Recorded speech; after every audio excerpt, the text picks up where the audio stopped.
The rain, rain, rain came down, down, down in rushing, rising rivulets, till the river crept out of its bed and crept right into Piglet's. Poor Piglet, he was frightened with quite a rightful fright, and so in desperation a message he did write. Help! Piglet, me!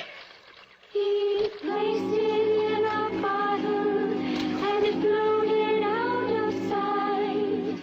And the rain, rain, rain came down, down, down, so Piglet started bailing. He was unaware atop his chair while bailing he was sailing. And the rain, rain, rain came down, down, down, and the flood rose up, up, up. Pooh was caught, and so he thought, I must rescue my supper. 10 honey pots he rescued, enough to see him through.